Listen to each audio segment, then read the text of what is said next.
Good evening, everyone. I'm going to call the meeting to order at 6:32. And in the spirit of reconciliation, we would like to begin by acknowledging the traditional territories of the people of Treaty 7 region in southern Alberta, which includes the Blackfoot Confederacy members Siksika, Piikani, and Kainai First Nations, the Stoney Nakoda, Bearspaw, Chiniki, and Wesley First Nations, the Dene of Tsuut'ina First Nations, the Métis Nation Region 3, and all those that made Treaty 7 lands their home. So thank you everyone for joining us tonight.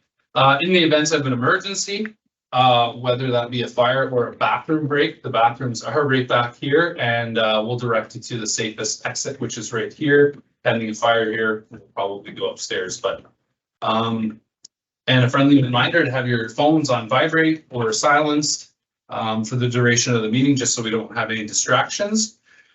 So at this time, I would ask if there are any addendas or adoptions to the agenda.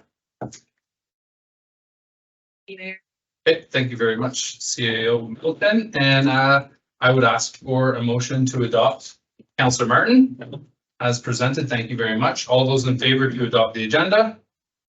Perfect, thank you, that's passed. And the adoption of the meeting minutes from May 17th, 2023. Any errors, omissions? If not, I would take a motion. Thank you very much, Councillor Thompson. All those in favor? Fantastic. Okay. Off and running. I did see a last minute note on my phone as I rolled in about a potential question. So at 6:34, we'll open up the question period. If anyone from the public has a question, if they could provide it to administration in advance so we could do some digging, that would be beneficial. This is more so just a reminder for our audience and for the people online. We received the one question. Yes, please. I do have a second question that was. Okay, great. Awesome. Thank you very much. Do you have a copy of the first one? No, I don't. Okay. I don't. Okay, let's start with the first one.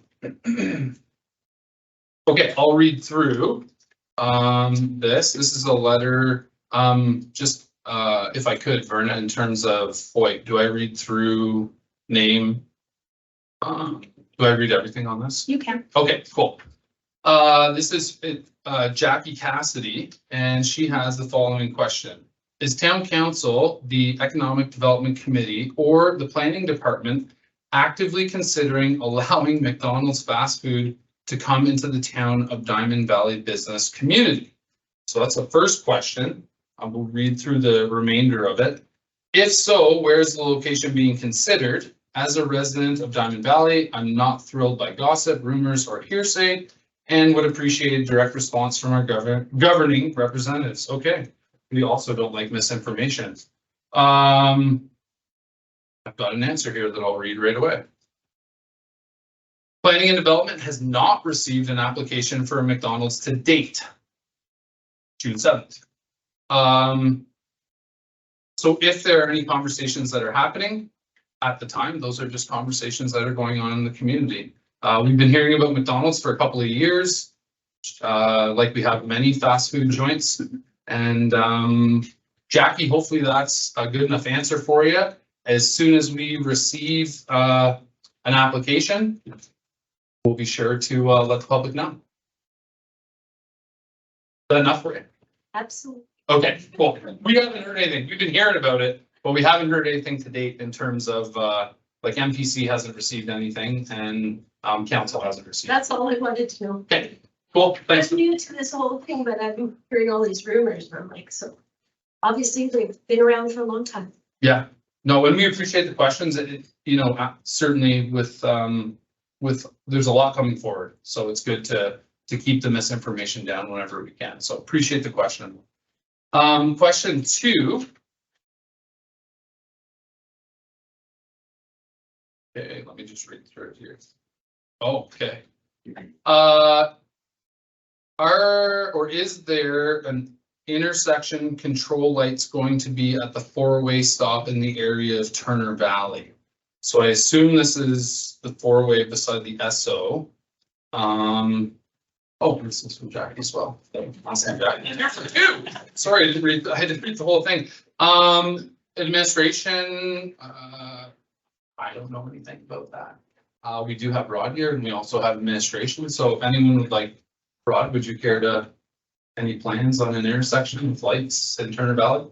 Mr. Mayor, before we stop, it's the intersection of two highways, similar to the intersection of Black Diamond, Alberta Transportation, so it's regulated by Alberta Transportation. They have not aware of any studies or conversations around signalizing that intersection. When it happened in Black Diamond, it was about a 2-year process from the start of the study to the placement of the lights. So we haven't heard anything, at least nothing's crossed my desk. So I'm not aware of any intention of this. Minimum 2 years out. 25. And we don't know until we get an application, so it's at least 2 years. Another great question. Yes. And just to add to that, and Rod probably can expand on it, the valley side of Diamond Valley hasn't done their transportation study yet. And that would be important on that as well, so. Awesome. Thanks for the questions. Okay, is there anyone here that would like to ask a question? The audience, you don't have to say yes or no, just not by getting up, you're okay. Okay,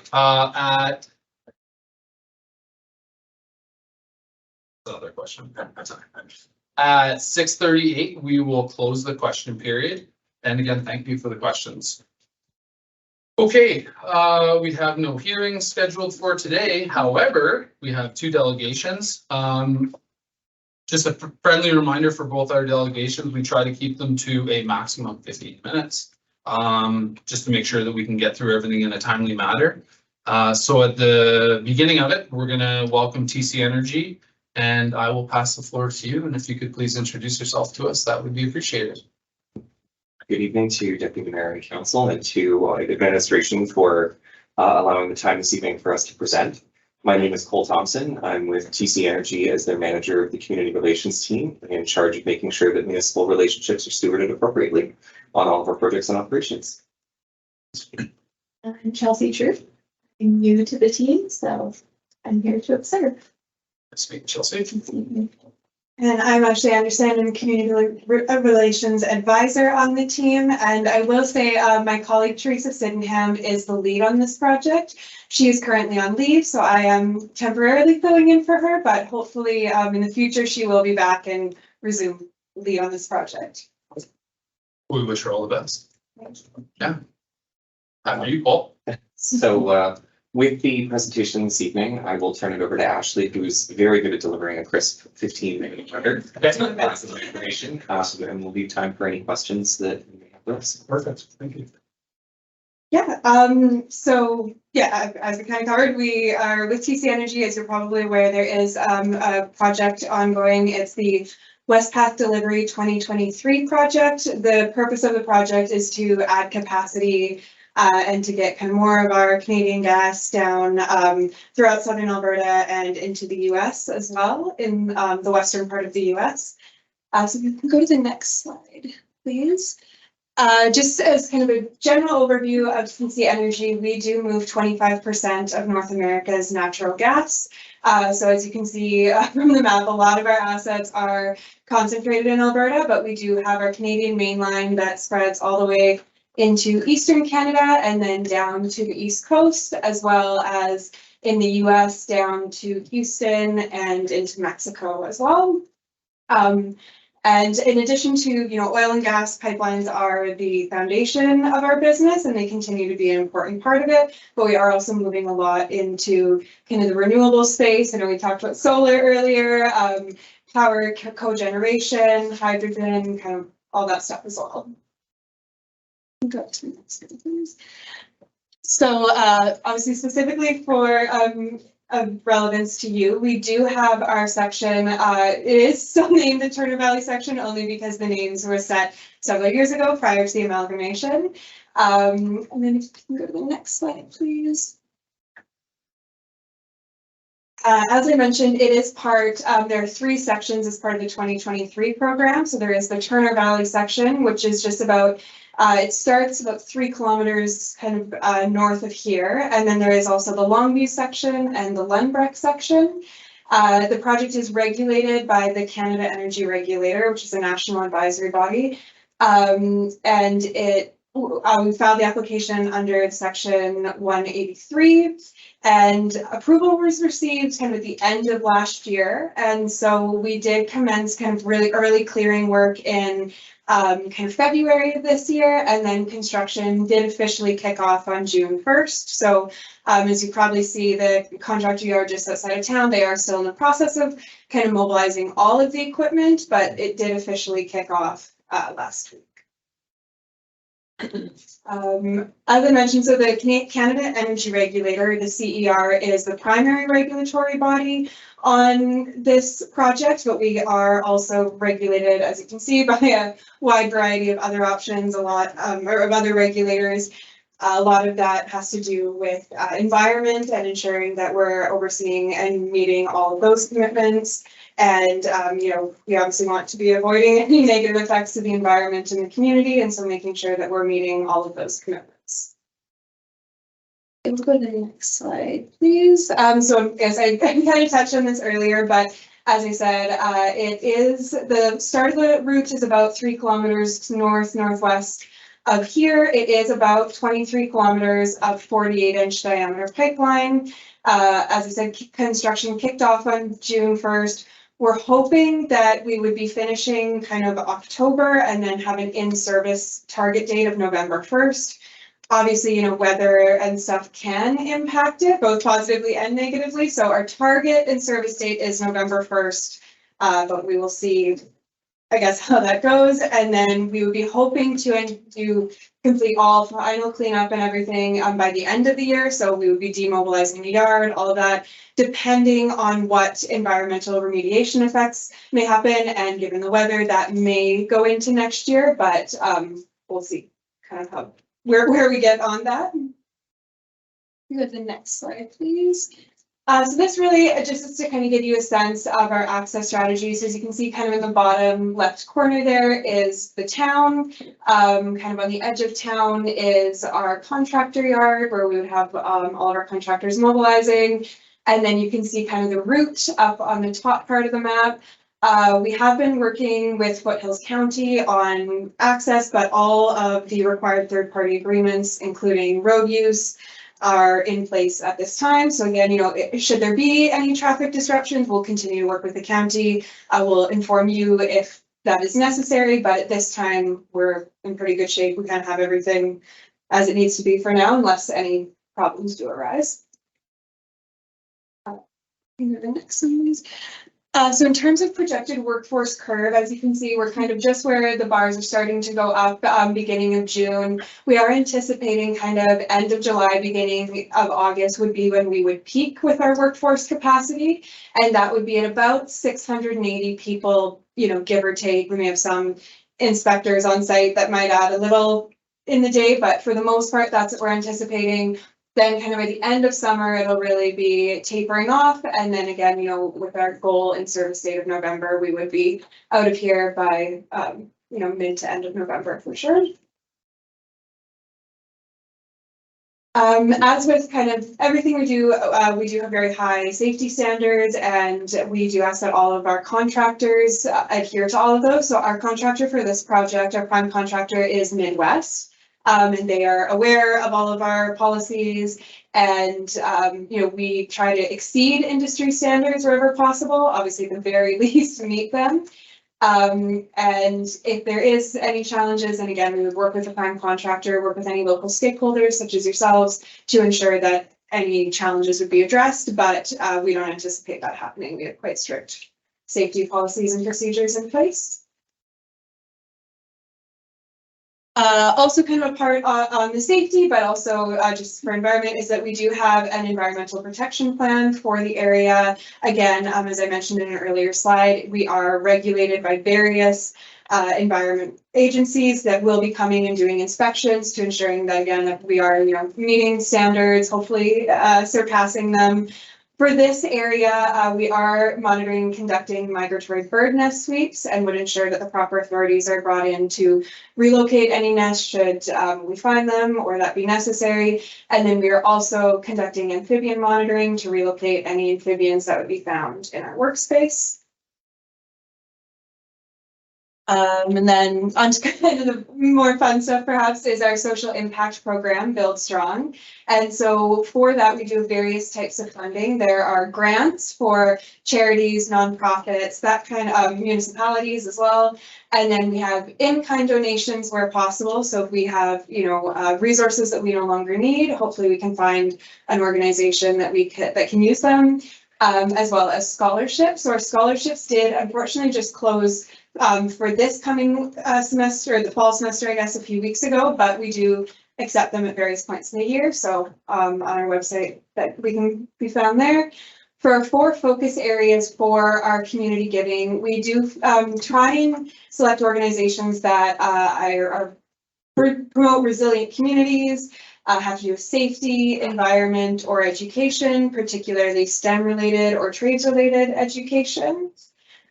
So if you can go to the next slide. So far, so for the last 3 years, we were able to purchase some Chromebooks for the Turner Valley Public School. That was in 2020. So again, the naming I know is not up to date, as well as the fire department for some breathing apparatus replacement, the Sheep River Library 40th anniversary celebration.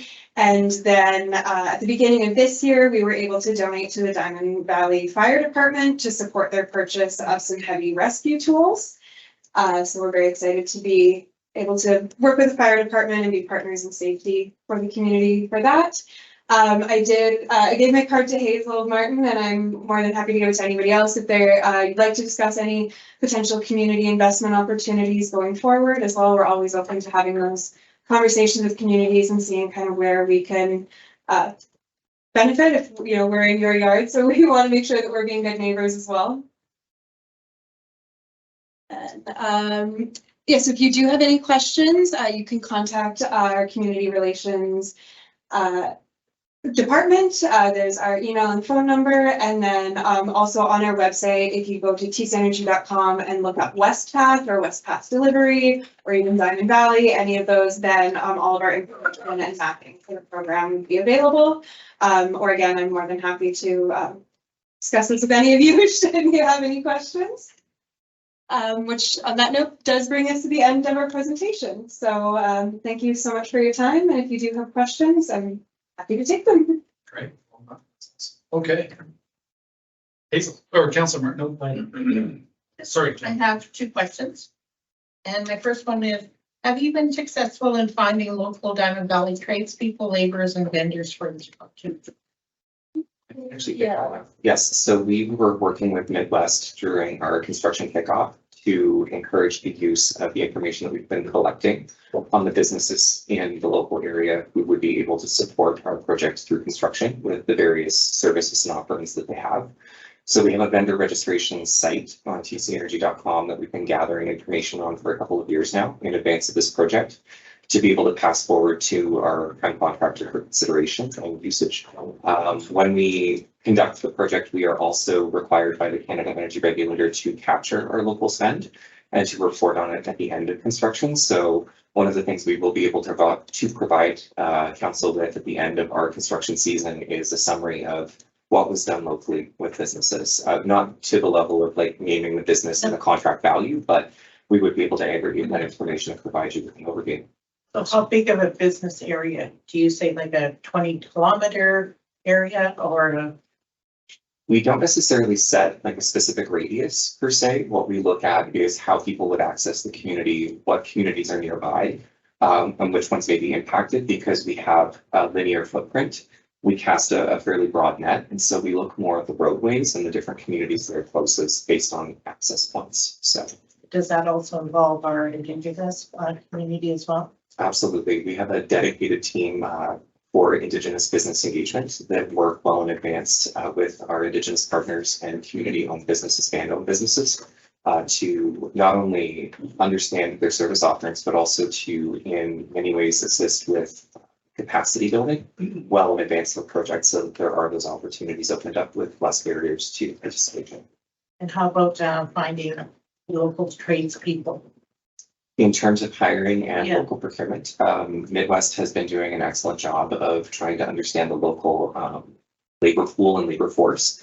A lot of the services that we're going to be drawing from for this project will come with some specialization. So if there are specific trades or specific skills that we need, we'll have to go to whoever provides those. But being so close to Calgary, there's a lot of area residents who live and work on a number of projects that we've been doing in Northern Alberta who just so happen to be finding jobs closer to home, which is Well, exciting. that's wonderful, absolutely wonderful. And how about accommodation? I know when I was at your open house, that's what they talked about, is that there would be buses coming in, but will some of your staff be in our campgrounds and hotels or? There will be a certain number of folks who accommodate themselves locally. We are paying crews LOA if it's required in order to help enable them to find options that work for them. As I just mentioned though, and it's kind of exciting having a project so close to Foothills County or within Foothills County, I should say. There are a lot of locally talented people who will be able to work on this project and go home and see their family at the end of the day, which is a really nice refreshing change from the Northern Alberta projects where we have to accommodate people in camps. We are aware that some people will potentially take their trailer with them to work at site. And for those folks, we're actually working with Midwest to collect the information on where people are staying. So that if they are coming from out of town and finding accommodation, we're tracking that. Okay, One of the things we realized was, a peak workforce of 680, give or take. If there are a significant influx of workers who are coming into the area, we want to know how we'd be able to accommodate them safely and reliably. So we'll continue to monitor that information, and it's also something that we can commit to sharing with not only the county, but also with Diamond Valley as we progress through the construction season, just so that you know how many people are staying there. okay, thank you very much. I really appreciate your information. Councillor Gordon? Thank you so much. A huge shout out. If my math is correct, in 4 years' time from 2020 to 2023, over $40,000 was funded to Black Diamond for different projects, our emergency services, our local school and so forth. Awesome. Question I have, can you articulate quickly what the grant writing process might be for that? How do you receive those applications and what the turnaround might be on that? Yes, I can take that one. So on our website, it's called our Build Strong kind of portal. It's on our website. If you go onto our website, there's a button kind of right at the top that says Build Strong and Community Giving, I think. And then when you go on there, there's like a big green button that says Apply for Funding. It'll take you through a few pages kind of just to make sure that your initiative meets kind of the general guidelines. So that you're close enough to one of our assets. Of course, this community is various things. We don't support anything related to firearms or religious organizations. And then otherwise, you go through the process. The full application probably would take about 20 to 30 minutes to fill out, I would say. You can save it and leave at any point in time, and then it would be submitted for review. I will say we are working on the process. Right now it is about an 8 to 10 week turnaround time. We are working on attempting to shorten that, so I'm hoping it will not be that long for much longer. That being said, if it's a really pressing thing, then sometimes we can kind of nudge our colleagues on that team and try and move it a little bit faster, but yeah, it does take a bit of time. Yeah, and a quick follow-up on that, on behalf of our local community and the Diamond Valley Chamber, thanks for supporting the upcoming Ian Tyson Memorial Festival. I see your banner on there, so that's kudos to you as well. So thanks so much. And final note, I wish I knew that this was available because we updated our SCBA for our firefighters in Turner Valley and didn't take advantage of this. So good to know that we have it now. Oh, I just was gonna say, everybody that I know that's got a spare room or anything are now filled with TC employees. I know several people that are housing employees, so that's really great too. Councillor Glover? Anything before we close up? I'm actually open. Similar to.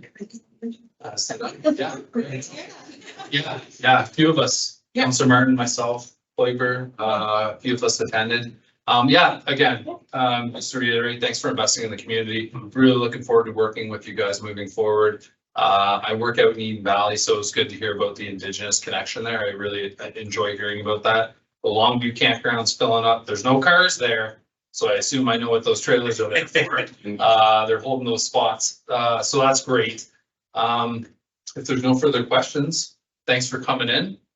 Everyone's okay here? Yeah, thank you for coming in. Great. Look forward to working with you. Good luck with the training. You did great. You guys have a great night. Thank you so much. Thank Thank you you. for your time. You bet.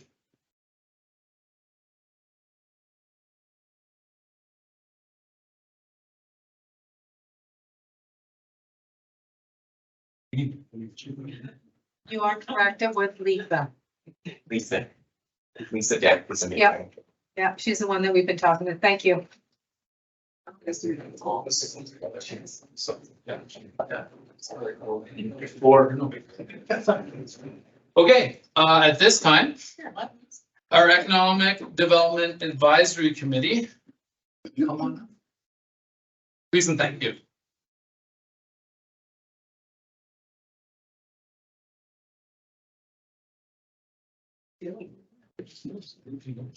Yeah, Jonathan. Okay, good evening. I know most of you, if not all. But just for all of us, if you could just kindly introduce yourself before we get started, and then the floor is yours. Mark, would you like to start us off? Mark Mueller.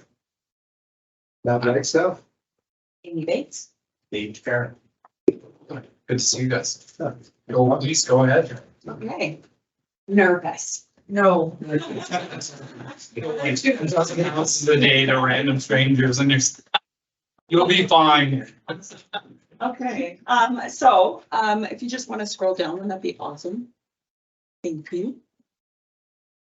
Okay, so our presentation today will provide a brief introduction and review of our current status. Then we'll take a look at the outcomes of our recent strategic planning session, our strategic planning purpose statement, our vision statement, action items under consideration, and finally, the first project we hope to see completed by the end of 2023. Next slide, please, Susan. Oh, I can see that. Right, perfect. The Intermunicipal Economic Development Committee was established in 2018. This committee advised the councils of Black Diamond and Turner Valley with hopes of creating a strategic partnership, which was to result in the following: a joint commitment to support the growth of local businesses, the provision of framework for the two communities to move on an economic development agenda forward in a coordinated manner, and the pursuit of prosperity and economic growth for the region. The 2018 strategic plan included a 2018 to 2022 action plan. The action plan was developed with focused steps developed according to the strategic goals. The plan was based on priority timings, immediate, which is 0 to 18 months, short term, which is 2 to 3 years, or long term, 5 years or beyond. This action plan was reviewed briefly during our strategic planning sessions. Slide, please, Myrna. At the start of 2023, the Diamond Valley Council reviewed the terms of reference for this advisory committee. The terms of reference contain 7 purposes: to generally assist the town of Diamond Valley Council with the accomplishment of economic development goals established in the economic development strategy, to consider and approve an annual economic development work plan of an economic development officer function, to provide strategic advice to the economic development officer or services, contractor, and or other municipal employees designated to serve in an economic development function in the municipality. In the formation and implementation of economic development plan and other matters brought forward from time to time from an economic development officer and or other municipal employees designated to serve in an economic development function in the municipality, to advise council on specific strategic planning, policy, or economic development, municipal services matters referred to the committee by council, to serve as a community economic development ambassador for the town of Diamond Valley in and beyond the municipality, to promote communication of aspirational and creative, innovative community and economic development ideas and initiatives relevant to the town residents in pursuit of future prosperity and quality of life, where the town has an economic development officer and or designated function. The committee shall not have a decision-making mandate for day-to-day operations of that function. Next slide, please, Brenna. The first strategic planning session focused on consolidating the purpose statement of the EDAC. The committee wanted to strengthen their understanding of the purpose by creating a singular, concise statement. We are the ambassadors of our business community. We guide, inform, and support the Council of Diamond Valley to build and diversify the local economy. We will create an attractive, prosperous community worthy of investment. Slide, please. Before we finalized our vision statement, we first reviewed the value of a vision statement by discussing the following items. A vision statement aids in decision-making, attracts and motivates, maintains our focus, creates a legacy, prioritizes our resources, and defines our community culture, instills strategic leadership. From an economic growth perspective, what should Diamond Valley look like in 10 years? What will be the outcome of this committee completing this purpose? The vision statement of an Economic Development Advisory Committee illustrates our hope. The vision statement of the EDAC is Diamond Valley is an eclectic, viable community connected to nature where integrity and growth are paramount. We believe this vision statement is inviting and welcoming to assuring dreams can be fulfilled while indicating that our economic growth is built on principles of integrity. We want to make sure that the Diamond Valley is the place to invest in Southern Alberta. Next slide, please. We concluded our session with a discussion regarding the recent decision by Diamond Valley Council regarding the 2023 operating budget. The council decided to allot at least $50,000 for 2023 to be earmarked for projects. Questions were raised about hiring an EDO. Council did review this with administration at the May 9th, 2023 special council meeting. This discussion focused on the difficulty of our current planning as important bylaws need to be aligned. With a focus in our planning team mainly on this work, we felt it would not benefit the town to have a new person come in with potentially varying views and goals. The EDAC will focus on projects for the next 30 months. Immediate action items, the EDAC considered streamlining structuring the permit application process, business gap analysis, benchmarking of similar communities to determine their success, stakeholder events to build relationships and identify needs, and digital and campaign to build awareness. We need to also, I'm adding this, positive conversations with development officers that promote the community and encourage development. Slide, please. The EDAC focus, where are we? First project. So our motion from May 11th, 2023 meeting. The Economic Development Advisory Committee recommends to the Diamond Valley Council the current permitting process be reviewed. The goal of this review is to identify how the process may be streamlined to further economic growth within our community. The EDAC decided to focus our attention this year on having permit application process streamlined. The committee wants a well-defined process in place so that new applicants all follow a consistent path. We continue to hear concerns from relevant stakeholders regarding the permitting process. There appears to be a lack of clarity surrounding certain parcels of land that can be developed on these lands. There's a bit of confusion about what requires a permit application, ongoing questions about delays, and all of this and so much more needs to be made clear before we move forward with digital ad campaigning and promotion. We need to be a community which is the place to invest in Diamond Valley. We believe having a clear and concise process in place will support our growth. The biggest reason why I'm here, and we're all here, is that we have a lot of people that are snooping around the Diamond Valley for development, and they can have one positive conversation one day and the next day is not so positive. It is very hard to bring investors and developers here when we don't have clear-cut, concise process. When we have area redevelopment plans in place that are not mentioned within a bylaw, that nobody knows even existed because they were made years ago, that have certain designations that we hire people to say that they're good for, and the process to redesignate them because they're still urban reserve process can take 4 to 6 months. If we're looking at what is happening within the community, within not just our community, but Southern Alberta as a whole, the Canadian real estate market, we are wasting time by not having a streamlined process. And my biggest concern about development is with an ever-changing market such as one that we're having right now, is by the time we're ready to break ground, either somebody has found somewhere else to live or they found another place to develop their projects. And that is a bit concerning to me. Anybody else? That's all I have. Questions? Thank you. Council. Questions, comments? So what are any of your recommendations to make changes? Is it just changing maybe how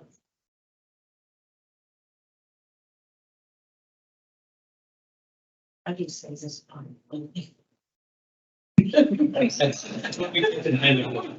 About reviewing the entire process. Can't help you. Yeah. I'd say we're not the experts on the process. We need an internal look at it to see how it can be streamlined. It's not streamlined today. We're recommending an audit of the development process with the Diamond Valley to see why things are taking so long. How come there's no clear, concise plan? We need some more transparency and we need process streamlined. We're kind of as business people in town, we've got our ear to the ground sort of thing. Lots of people come and talk to us and whatever, and we hear over and over and over again about we throw this term around a lot. There's too much red tape and there should be more red carpet. This sort of thing. And totally understandable. There's rules that have to be followed. Things have to fit within certain guidelines or whatever, but there just seems to be inconsistencies. And this is what we hear.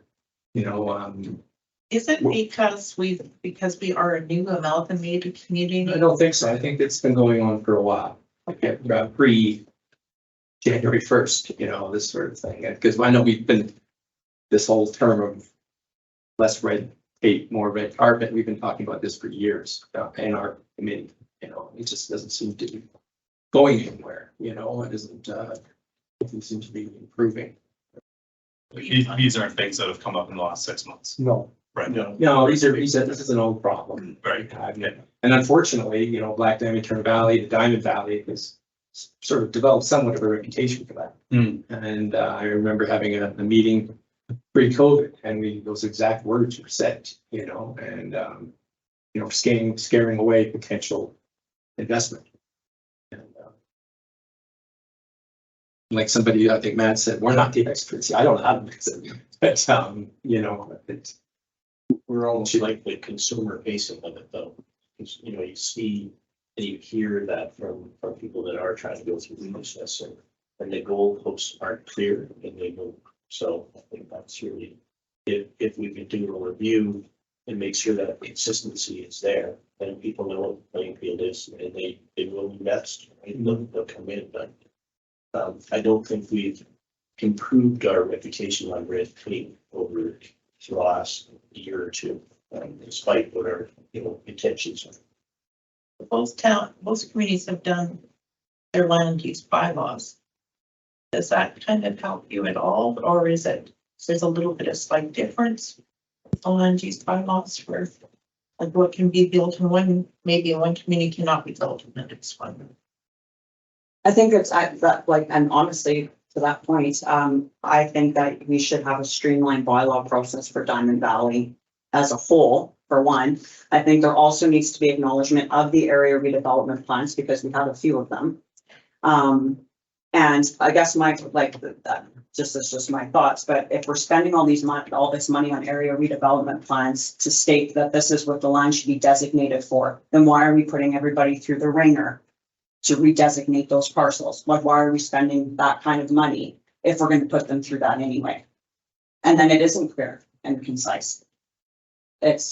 It's complicated and it doesn't need to be. And if we're doing like we just did a housing feasibility, well, we've got people that want to bring in high density housing or medium to low density housing. They want to break ground tomorrow. And we've got a 4 to 6 month process because the lot is zoned urban reserve, even though in the area redevelopment plan, it's recommended that it's medium density housing. Why is this process taking 4 months? And that's just trying to get redesignation. That's nothing else. That's the process. And if you give somebody a checklist and say, go do this, most of them don't. It needs to be we need to see some more, I think it needs to be simplified, streamlined, and some red tape removed. If we want to see serious development in our communities, which is what we're all looking for, is viability. That's what we want here. May I comment from a CEO perspective? Stepping there? So I'm quite curious when we have reference to specifics, actually specific situations rather than something generic. I'm curious to know where these actually occurred, who it involved, what locations it involved, and that would give us a little bit of a perspective when I'm listening to the conversation, because then it would give me some clarity over where exactly this happened. And then we as administration can look at it more holistically if we know who it impacted, what properties. So I'm quite curious and I'm very interested in the dialogue, but I need to understand in what particular form that these actual, whether it took too long or is taking too long, where was it, when did it happen? And then we can look at the why. So the one property I have in particular is actually conditionally sold, so I can speak on it, but it is an 11-acre parcel that's owned urban reserve, which is part of the Kaiser area redevelopment plan. And in that area redevelopment plan, which all of the environmentals, everything has been done and completed on it, that spot is slated for medium density housing. So that's one particular parcel. And this is not the first time. My client's prepared to go through the process and he's trying. But there's lots of people that are like, well, and honestly, I didn't even know a Kaiser area redevelopment plan existed, and I've been a real estate agent out here for 18 years. How come it's difficult for me to find that information? And it was done, I think, in 95, and then looked at, I want to say 2012 or something. 16. But no idea it existed. I know there's the area redevelopment plan, there's the Calkins-Oculta one as well, but there should be terms of reference somewhere so we know that those parcels exist and that they're part of those area redevelopment plans.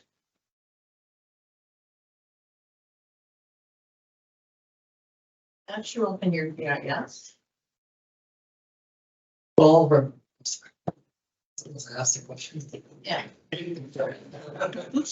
And Denise did tell me about it, so Rod was not privy to that conversation, but it was Denise that brought the Kaiser area redevelopment plan to my attention. So the real listing realtor didn't even know it existed either. Anything you'd like to share with us or? None. Okay, no problem, no problem. Council, anything further, comments? Like, we certainly have to do some more digging here, do a little bit of background and take a look. Councillor Thompson. Well, I have a comment because we're new to this Diamond Valley, really. Mhm. We haven't even had an opportunity yet to redo them. The valley has the valley side of Diamond Valley has a newer land use bylaw.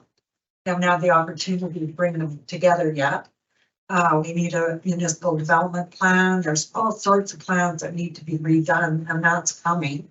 As far as area development plans for Kaiser redevelopment plans, I've always known that there was something there as a resident. So even before I was council member.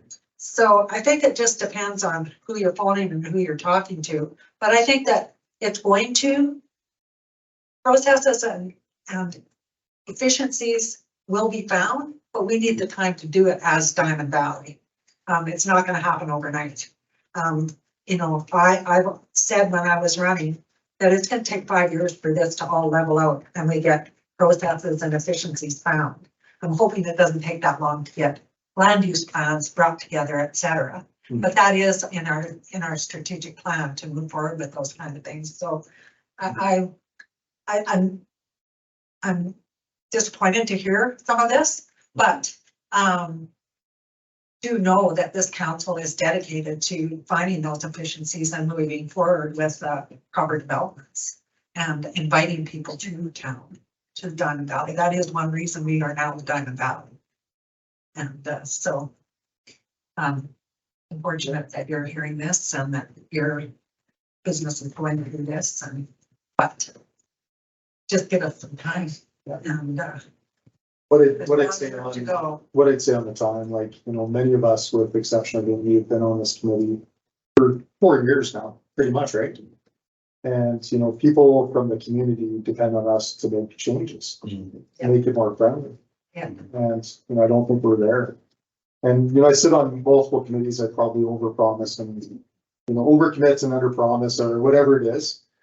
But, you know, we need to make some impact. And so I think what we're asking for is not unreasonable, you know, and I think we can't wait for years because we're going through some pretty, you know, considerable economic changes. You know, there's an interest rate increase today. And, you know, we need to capitalize, you know, on the market that we're in, right? And spur investments. You know, I don't, as a, you know, being a business owner in the community, there's not much developable land, you know, like you look at the home builders and the people that rely on that for construction and trades and the realty side of it. You know, I think action is now. That's my 2 cents on it. I just add too, is that it's not all about redesignation of developments, it's also about the application process and how consistently that's applied as well. I think that's, there's probably some easy fixes in that can be done a great thing. If I could continue, and another thing that we have as a council, and we've been hearing it loud and clear from other municipalities is of course, the whole climate change and the lack of water in these communities. So we have to be cognizant of all of these things coming forward. Like we want to, of course, promote development and stuff, but how far until we get in trouble? Like Mountain is totally struggling there, out of water. And Okotoks has gone through the same thing. We're at the head of the Sheep River. That river is the lowest it's been in years and years and years. So it's real, you know, these things are real and we have to be cautious and careful going forward into the future that we don't overdevelop and then what? Right. You know, are we gonna have to do capping of population?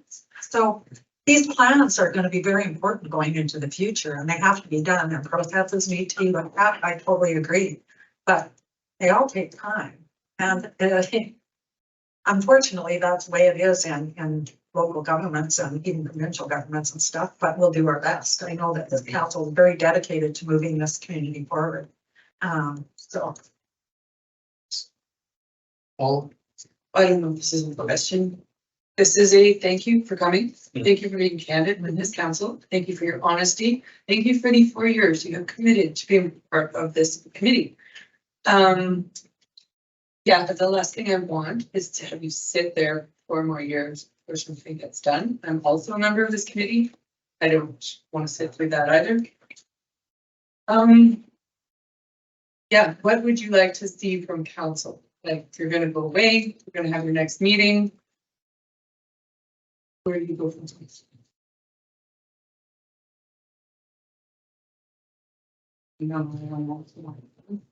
I think, as a support that, you know, the goal of streamlining and, you know, red tape is real. And, you know, I think and that if we come up with solutions and advice and support that, you know, it will be listened to, like, and there is a shared goal and we can lead into action. I think that's what, you know. We just don't want, what are we doing here? This is essentially the question, because if we're gonna keep having the same conversations, like everybody's mentioned for the next 1, 2, 3, 4 years, then there's really no point in having an economic development advisory committee. Because we're not being heard anyway. Yeah, it's the, down that road, this might be a step in the right direction. Kind of sitting here and having a one-on-one with council, you know, because we meet up once every month and then have our economic development committee meeting, and we seem to talk about the same things because nothing seems to move. You know, I think things we talked about 6 months ago are still sitting there, you know, and maybe putting it forth like this is step in the right direction. I don't know, maybe that would help that, you know, if we were to do this every once in a while. You know, Yeah. Yeah. Okay, let's start with Councillor Gordon. Everyone you all get one last word. And Yeah, if you go back to this slide about the immediate action items for consideration, I must thank the committee. You were a pleasure to work with and getting our strategic purpose statement defined. how we are to be ambassadors as a committee, and you're doing a great job of that in the community. I can't give you enough kudos. When we talk about our vision statement being a viable, eclectic community, it really speaks for itself. And that's what we want to see in 10 years' time, is a viable community that is eclectic, worthy of investment. When we look at these immediate action items, they build on each other. We do a business gap analysis, so we find out what's missing. Yet if we don't have a permitting process that's clear, concise, and consistent, what's the point? If we don't have, if we want to benchmark what other similar communities are doing to be successful, yet we don't have a successful plan in place for them to be successful, what's the point? We want to build relationships with our stakeholders, that's absolutely certain. But if we don't have that foundation of support from council, administration, and the stakeholders, then we're missing our point. We wanted to do a digital ad campaign this year, but if we don't have something to back up what we're marketing, you know, the old phrase is whatever brings somebody in should be present or they're not going to stay. And so this is why this committee came to council tonight and requested in a very professional manner, very clear manner, a request to review our permitting process. We have an opportunity to do that before the end of 2023. It could identify where gaps are in our land use bylaw, could lead to building up a much more relevant and useful municipal development plan, and I fully support that. So I will take their motion. And do we need to wait for the delegation to leave to make two motions? Because I'd like to make a motion with TC Energy as well. So Mr. Chair, what is your thought? I'm gonna look to Vernon for that. We're able to make the motions right now. Okay, so I'll make the motion and accept exactly what the committee has said. So the motion will be, instead of the Economic Development Advisory Committee, we are now the Council of Diamond Valley recommends to administration that a permitting process review be completed with the goal to identify how the process may be streamlined to further economic growth within our community.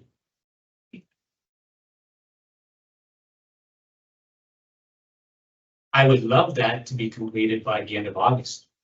To identify, right now, we're not putting that clear, concise plan in place. We're reviewing where the gaps are.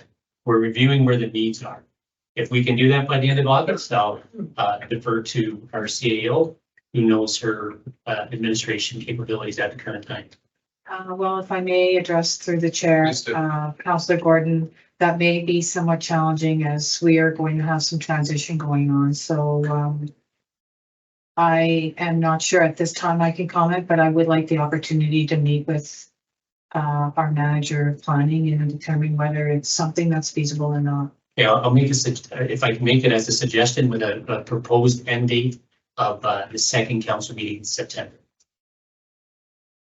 And if there's room for movement, that's great, but I think I've heard the committee loud and clear. And heard them loud and clear for the last 18 months, that this has been a tremendous need in the community to identify where that red tape is. What can we do to remove it?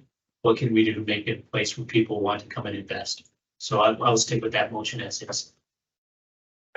That motion. Did you want to use the advisory committee to advise, or did you want this to come to council? Should I make a second motion that it comes to the? Yeah, make that as a second motion. I think that's good, because that's why the advisory committee is in place, to review what the thoughts are regarding the process. That's the first motion. Okay, so we got the one on the table. Yeah. And then you're gonna follow up to work with. Mhm. Okay, so you've heard the motion on the table, second meeting in September. Okay, Vernon, did you get that okay? Motion wise, okay. All those in favor? I'd struggle with the end date on this. This is not a good process to. And the changes that are coming forward in that department, but I'd like to see it happen before year end for sure. But I just don't like the end date. I guess it can be expanded. Don't come September. We could get an update in September and then. Yeah, okay, yeah, I'm good with it. Okay. April. Okay, so that's unanimous. I'll take Councillor Flicker's motion. Would you like to And, reiterate that to you, Vernon? and I don't know if administration wants to work with the advisory committee, but that the findings are presented to the Economic Development Advisory Committee. Further expertise. Okay. That's it. Okay. Is that clear enough or broad enough? Too broad? Can I just get a clarification? Is that following presentation to council? No, I don't get it before. But I don't know if that's going to be too tight. We'll have 2 meetings, July and August. Meeting in August. Oh, no, meeting. I'm sorry. Yeah. So yeah, I don't know how we want to work that. I don't know what you want Leave me it. to do. Will they advise? They must Advise on what? No. All of Issues the that might come up. process. Everything they just. Potential Right. red tape. Like kind of documented is what you're kind of asking. Want their input. As an advisory committee, Heather. Maybe come up with examples, because as we've heard, you know, we've got 4 ambassadors here, ear to the ground, community members that understand what's going on. Give them a couple weeks, couple months, perhaps they are able to dig up some examples that they can share with their CAO and say, hey, here's 3 or 4 examples of what we've heard. Is there truth to it? If there is, can we work with it and get this figured out? And as advisory committee, they could come up with potential solutions. Correct. Does that sound okay? That's a perfect motion. Okay. Vernon, did you capture any? It's all over the place. Can I read it back to you? Please. Okay, that the report on permitting be submitted to the Economic Development Advisory Committee for review and recommendation to council. Okay. By September as well. Build the process, I think, is the idea. When the It could be ongoing. Yep. Yeah. Potentially. Okay, Is that okay with everybody? sounds fair to me. Okay. All those in favor? Okay. If there's no further comments or questions, again, we'll thank the 4 ambassadors for being community leaders and coming to us and starting this conversation. And the motion hopefully gives you a little bit of confidence that we can continue the conversation after the summer and hopefully alleviate some of the struggles that some of the business owners or new business owners are facing in the community. So thank you. Thanks so much. Yeah, thank you very much. Don't ask me. Mark, did you do your wings here? So. I get to go through that. It's like my CEO. So you did so. Long way to go. Can I take a motion with TC Energy? Yeah. Okay, sure. So with TC Energy, I'd like to make the motion that council directs administration to pursue any funding for relevant projects or events. We missed stuff in Turner Valley. Yeah. We did. TC Energy came to us a couple of times and I didn't realize they had such a broad funding option. I mean, 40,500 in 4 years' time in Black Diamond. It's really cool. So if we may address through the chair, Deputy Mayor Kelly. Yeah. So there is a connection with Black Diamond and TC Energy. So just so that you're aware, there is someone who's involved from the firefighter perspective that is employed with TC Energy. So I think they have some access perhaps to some of that information, maybe a little bit sooner or more frequently than we might hear, where we might have had available through Turnabout. Thanks for the clarity. Councilor Martin. It can probably help me out here. We have received funding for events in the past from TC Energy, and it was simply as going to their website, submitting an application. And I think in the future, this year, we will see probably funding for events of some form, from TC Energy. That's one of my questions, my many questions I have as well. Thank you. I'd like to respond to that. Thank you, Councilor Martin. As you know, it's been an extremely busy event time through amalgamation.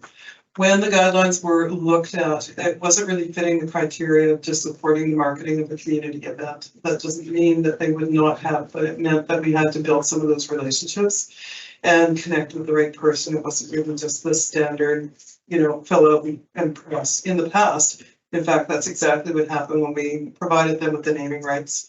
Remembering too, and I have absolutely no issue with using any of the oil and gas companies or any of the ones that would be providing some support for these events. I think that they're community partners and we can be proud to partner with them.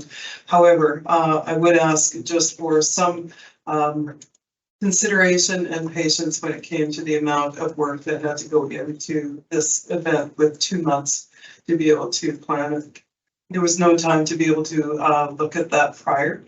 So we perhaps missed an opportunity. It wasn't deliberate. It's unfortunate, but I do feel that going forward, we can look at expanding that and, you know, having some dedicated staff to be able to do it. But I personally didn't have the time. Thanks, Monty. Yeah. And I'd like to add to what Nick is saying is community groups can also apply for this funding, as we've seen with the Ian Tyson benefit concert. You know, duplication of applications as well, we have to be kind of a bit cognizant of that so that we can get grant funding when we really need grant funding. And so I'm really was happy to hear that they are supporting the Ian Tyson concert. So I get it. I think that our staff tries the best they can when they can to get grants and you know, it's been a busy first few months of Diamond Valley. And I think we tend to forget that. Thanks, Heather. Okay, we have a motion on the table. Right? Am I right? Yeah, okay. That was for TC Energy, based simplified, make sure we're CCing them on everything that we send out. Take advantage of the funding opportunity. Right, okay, yeah.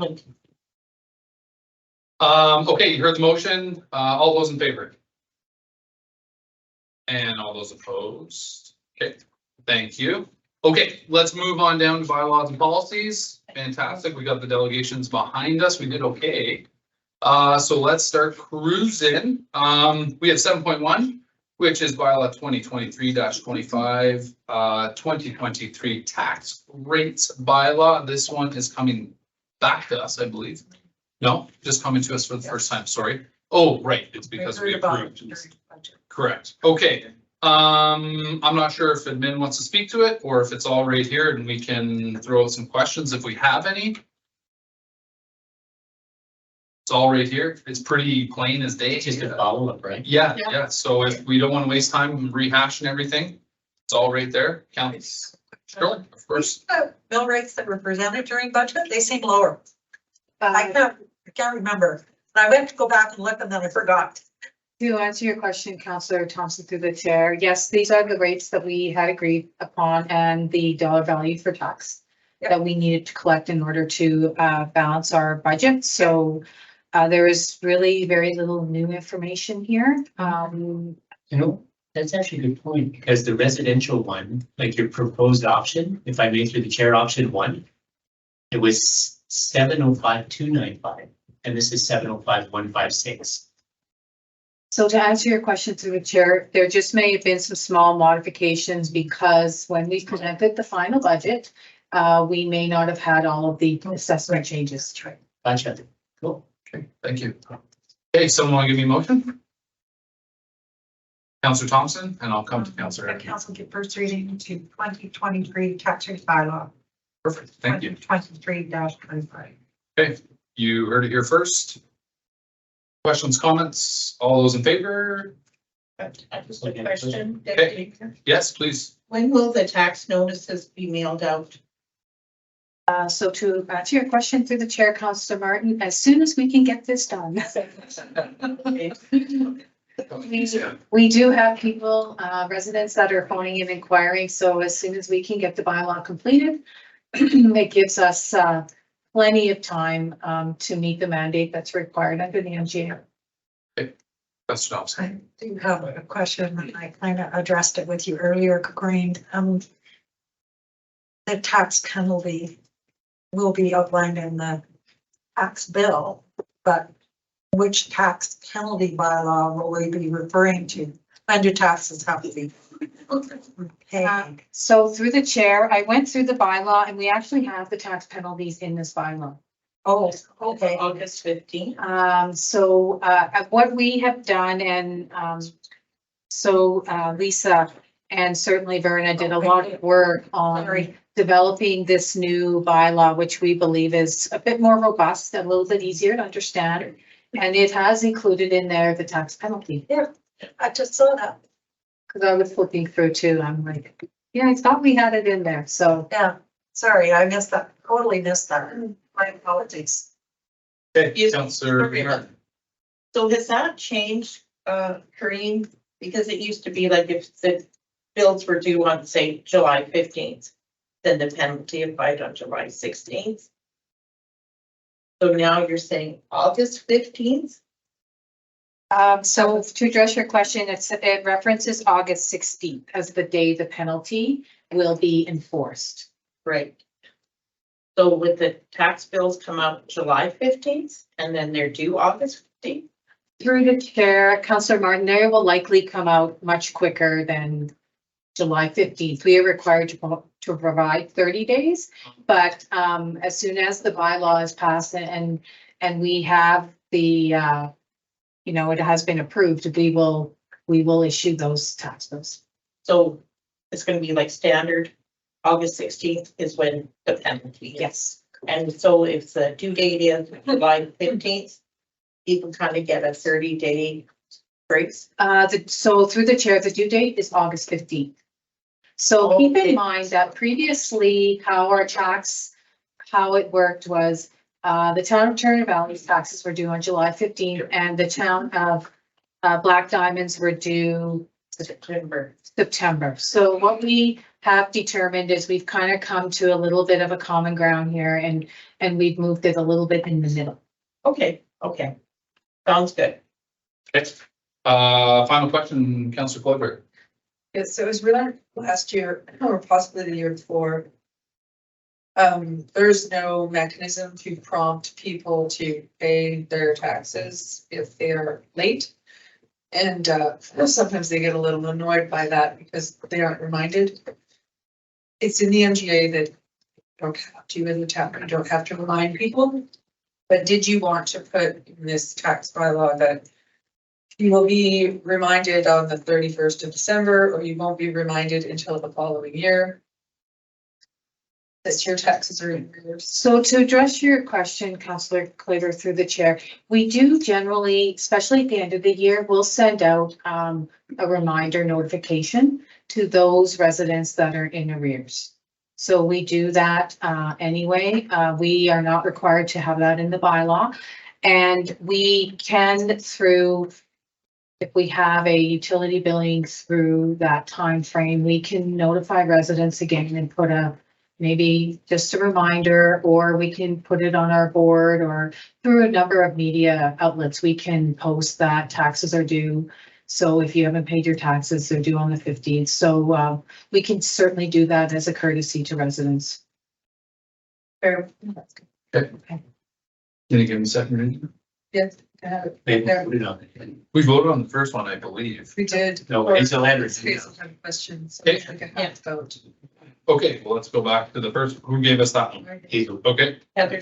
Sorry. Okay, no problem. So the council gave first reading to 2023 tax rate bylaw 2023-25 from Councillor Thompson. All those in favor? Okay, passed unanimously. Clover. You got your second reading right there. Okay, the council gives second reading to 2023 tax rate bylaw 2023-25. Second reading, questions? All in favor? Okay, and unanimous, so we are able to give it third and final. We have to do a consider. Yeah, we consider third reading. Yeah. I'll give you that one. To Also consider giving third and final reading to 2023 tax rate bylaw 2023-25. Okay, thank you very much. All those in favor? Okay, And I'll give you the motion. perfect. Council give third and final reading to 2023 tax rate bylaw 2023-25. Thank you, sir and ladies. Thank you very much. That's great. Last time, all those in favor? Okay, that one's through. Perfect. Good catch, council, on the consider. Okay, let's skip down to 7.2. bylaw 2023-24, water use and conservation bylaw. This is another one that is, or not, I shouldn't say another, but this one's coming back to us. Councillor Gordon. Yeah, even before we get into this, I wonder if we want to have a more fulsome conversation at a council committee of the whole.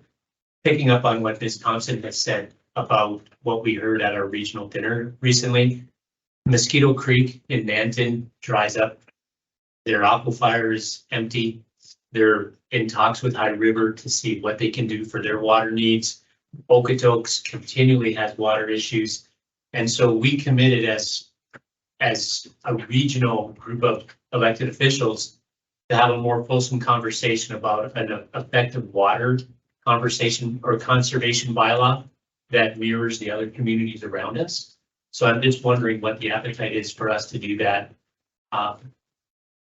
And because all of the bylaws are so separate right now, and it goes without saying, water is such an incredible resource right now that I think we need to be a little bit more proactive and maybe think outside the box a little bit about what our water strategy may be. Speaking of which, we might even need to reflect upon our water strategy. Okay, thanks, Councillor Gordon. Councillor Thompson. I'd like to have that wholesome conversation. One of the things that we haven't officially taken us off level 2. Mm-hmm. And at this point, until we get rain and the river, like, I mean, yes, our reservoir may be at a level where we could possibly, but if we keep having a season like this, we could run the risk of going very low in our reservoir with the Ship River. Where it is today is usually where it is in the fall. Exactly, August, September. Yes, so I think we have to be very, very cautious about moving forward with taking the level 2 off this year until there's some changes in the, yeah, anyway, but we need to have that wholesome conversation. But I do believe that we can go forward with this, but we maintain the level 2 for now. Yeah, just as a quick follow-up, and thanks for your comments there, Ms. Thompson. I appreciate that. When I first read this bylaw, it's more of a water use bylaw, not so much a water conservation bylaw. And the reality is, I've lived in Turner Valley here since 2014. I think almost immediately we're at level 2 every year, you know, because of the flood, obviously. And I propose, I know it's going to be hard for us to really do it right now. If we want a true water conservation bylaw, I think the first usage of seasonal usage needs to be scratched. And we need to go with a water conservation usage, which is our current level 2, and then a water restriction, which is our current level 3. I think we really need to be a little bit more proactive than how we're approaching our water needs. That's my thoughts. So we don't necessarily disagree, but this we've gone over this so many times now, and after we received that information and got our wheels going, talking to our regional members, I think we need to have a more wholesome look at water conservation and working with them as we agreed to, and have that wholesome conversation. So, but in the meantime, I think we need to pass this. We need something in place right now. Yeah, the wholesome conversation can still happen, but we need something in place. Can I make a motion to bring up water conservation? And the structuring of a new conservation bylaw at the June, August, are we gonna have a cow in August, September, maybe of the whole? I wouldn't agree with that. I think we need to pass this I and think then have our wholesome conversation. pass this, and then. I'm saying I make my motion first, so we have our wholesome conversation at the cow in September. Then you can make a motion to pass this. Oh, still pass this tonight. Yeah, this is a Okay, one yep. motion. Yep. Okay, we'll take that motion to have a wholesome conversation. First meeting in September, or did you say cow? Or the committee of the whole meeting in September. Okay. I would like a structuring of a water conservation bylaw to be the topic of that meeting. Okay, All those in favor? Reach your burners. Okay, Sorry, did you say structure or strategy? Structuring. We're gonna help you. It's a strategy. Sure, throw strategy. in it, too. For strategy. Getting rid of those. No more washing those F-150s. I'm sorry, that's it. just walk my car before I came here. Or whatever you drive, your Sierra. I'll go pay the buddy twice as much. Conserving water in some way. Yeah, okay. Okay. Okotoks. Open like, Conversation. yeah, they opened like 4 car washing places and now it's all water conservation. Anyways, okay, you heard, it's true. You heard, Councillor Floyd's motion. All those in favor? Okay, great. And now let's take, Councillor, I'll give you, Thompson, please. that council give bylaw 2023-24, the water use and conservation bylaw, second reading. Okay. Thoughts, comments? Is there? No, it wasn't, it was rhetorical. Are you sure? Cause I got one. Yeah, I have that. Okay. I'm gonna do it first. So- Make it long. It's just for clarity's sake, picking up on what Councillor Thompson had said, we don't want to go off level 2 anytime soon. No. So is there a mechanism in here that reflects the continuing of our water conservation, which is level 2? But it's. Because we have a lot of water. We have a lot of water in the reservoir, right? So that's one of the things that takes it in. Yep. How much water we can draw plus the reservoir as according to the bylaw. So that's my concern with moving forward quickly is, I mean, it's really dry out there. Well, So- this is what I'm saying. It's like, most people are letting their grass die at this point. We- Like, Yeah. it's just bad. Yeah. So, I mean, if we're being realistic and using common sense, we'd stay at level 2. And that would be the call of the CAO and the water operators. They say no. You know, they know what precarious position we're in, the water operators. Yes, the water reservoir might be full now, Yeah. but we can't maintain this. Need that rain this weekend. Yeah. We can only hope. Anyway, Okay, so who's giving me second reading? Heather did. Okay, fine. Okay, thank you. Thoughts, comments before we're okay? We're gonna leave it at level 2? I mean, until, So if I may Yep. address council through the chair. So I understand about the different levels and, you know, I do know I'm familiar with Okotoks and I did have the opportunity because they had changed and they haven't moved to a different level, but they have this interesting language with how they've asked people to conserve. And so I went in, I looked at what their reservoir level is at. So their level right now is below 75%. So our reservoir is sitting somewhere, I think, in the neighborhood of 85 right now.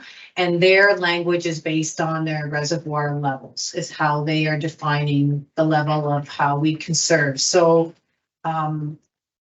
I think we need to use some sort of metric in order to determine when we're gonna enforce the different levels. So I understand it's dry. I mean, our reservoir is still in good shape. Should we get rain that they suspect or forecasting for the weekend, it may allow us to shore it up a bit. But I don't know from a CAO's perspective, if I don't have some sort of guideline that tells me Thank you. when we have to enforce it, I can't just arbitrarily say, okay, well, we need some guidelines, however it might look. I don't know if it got taken out of the bylaw or whether it's somewhere else, but it used to be 75%. I don't see that here. That's why I brought that question up. I mean, it's great to, I don't see. I don't think it was in this bylaw. I think it's got something to do with Struck. I can't remember. So the operators will phone the CAO and say, it's at 75%. You see it at 3.1. It's purely discretionary without a really true metric. And that was my concern and why I brought that up is it's one thing to say great to leave it at level 2, but the bylaw doesn't reflect that.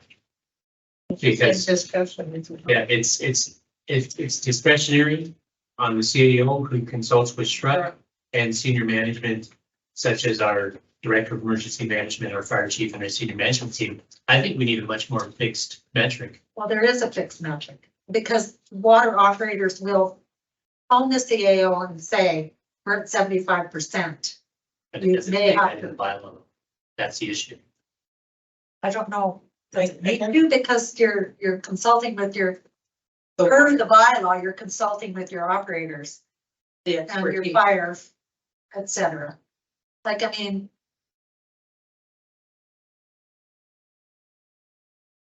I support our, I support our CAO on this one. I'd like to put a metric in there. As long as we're not duplicating. As we talked about, if it's in another one, that, like, I'm kind of with Heather on this, like if it's in the struck one. And we're just gonna put it in here, then we're just duplicating the same thing, right, with a lot of. Yeah. I too have no problem with a metric, but if it is identified somewhere along that chain where it goes to our CAO, that would be enough for me. So that we can continue this on, otherwise we're gonna see this again. Yeah. I through the chair, I mean, if someone from the operators from Schrock phone us and say, listen, we think that there's some risk with our reservoir, then absolutely, we will listen to them as the experts. Yeah. So I think, that might be worthy of having a conversation with Schrock or just reviewing what they have in place to make sure that it covers our needs. And there's got to be a defined trigger mechanism somewhere. That we can justify it in the community. Somebody says, well, you'd like to move it there. Well, Shrunk advised we do that. Well, what did they base it on? Well, their expert advice. level. Well, let's get a trigger mechanism. There's a trigger mechanism in place. That's what I'm saying. Yeah. The operators know what that trigger is. Okay. And they let the CAOs know.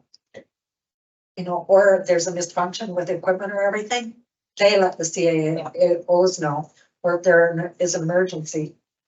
It's through the CAOs, through the operators. Okay, we've had the second reading. Do we need to have a consideration for the final reading as well? Or no, that we can go right to final, third and final, does it? We Council, haven't voted on it. we didn't vote on the first one, okay, No, the second. second reading, right, Yeah. first motion for this, okay. All those in favor? Okay, carried unanimously. Would somebody like to give me the third and final? I will. Councilor Martin. Council give bylaw 2023-24 third and final reading. Council? All those in favor? And all those opposed? Okay. 4-1. Yeah. Okay. We are moving on from bylaws and policies. Action items. Okay, let's roll through what we got here. 8.1. So we've got a request for municipal funding, Diamond Valley Cornhole Competition World Record Attempt. Everything is in the package. I did miss the earlier meeting, but I have since caught up on the ask. And if I may speak to this first, maybe just to get things moving a little bit. I think that for an event such as this, I think that there should be more stakeholders, community businesses involved. I love the idea, but I'm a little bit apprehensive about giving tax dollars to a business in town, seemingly for their own benefit. I know that this would be a benefit for the entire community. Don't get me wrong. You bring 1,000 people in to compete in a Guinness World Record. Of course, local businesses are going to benefit. Landowners might benefit from rentals or campers. But I really believe that if we're going to have something of this magnitude brought to town, we should have more stakeholders at the table to help with the financial impact that we might be seeing from the council perspective. And that's my 2 cents. So I like the idea. I don't want to kill the idea, but I would like to see it potentially pushed maybe till next summer where we can get more people involved and go from there. So that's where I stand, and I'm open to any other conversations with council. Anybody? I'm with Brendan, actually. I don't like to see this on the backs of ratepayers at all. I'm not against it, but I think that it should be more sponsorship and go forward that way. I certainly am not against it. I think it would be a really great fun event, but it's just not something that I think that ratepayers should be paying for. And it's a once. The difference between this and the Ian Tyson concert is the Ian Tyson concert will be an annual event. And they just asked for seed money once and they told us that. This is a once time Guinness World Book record thing and that's the end of it. And it's benefiting, it is mostly benefiting Hard Knocks. Yeah. And if I could make one more point before I pass it over, one of the bigger unknowns for me was the commitment from our staff. We've talked a lot about trying to alleviate our planning department or our events department of these big burdens. And when we talk about Canada, Ian Tyson, all these events that we're looking at this summer, the unknown question mark, we will need staff help. I don't know how much staff, and I was talking on the way home with my wife. I said, you know, what do you say? Do you say you can get 20 hours of staff time? You know, that evaporates quite quickly. So what number, you know, and then what does that mean for tax dollars? You know, we have staff that are investing a lot of time into something that, again, benefits a good part of the community, but is very focused on a particular business. Councillor Martin. I guess the one question for me is, when was this event going to be held? Like, is it going to be something in next year? Oh, yes. Okay. Thank you through the chair. It was proposed to be the September long weekend, 2023. Oh, okay. The Labor Day weekend. I believe it was mentioned by the organizer, the proposed organizer during the presentation. Okay, I didn't see it there. And there's also, they ask assistance from the town of Diamond Valley to provide additional sponsorship funding. So there's like this 15,000 and then how much more? Like, Well, time, resources, they want the bus. Resources. If you look at number 2, it also says funding. that's what it says, additional Additional funding. sponsorship It's very funding. big. Way too big. Yeah. But there's not an amount there. You may not have one, Councillor Martin. Might not have an amount. Okay, It's just a little question mark. okay. Excuse me if I may just Yes. respond to that directly. I don't believe that there was a sponsorship package that was provided at this particular point in time. But just follow up and then. Yeah, so if the ask's in USD, the exchange rate is 1.34. Yeah. Choking on it, $17,420. Oh, The same amount as Ian Tyson, where we have Ian Tyson becoming an annual thing, where it's seed money, like Councillor Thompson said. Whereas this is just a one-time bang, bring them in, feed them, play a tournament, get them out of here. and hope that we get that. And there's no guarantee, of course, but that would be the hope.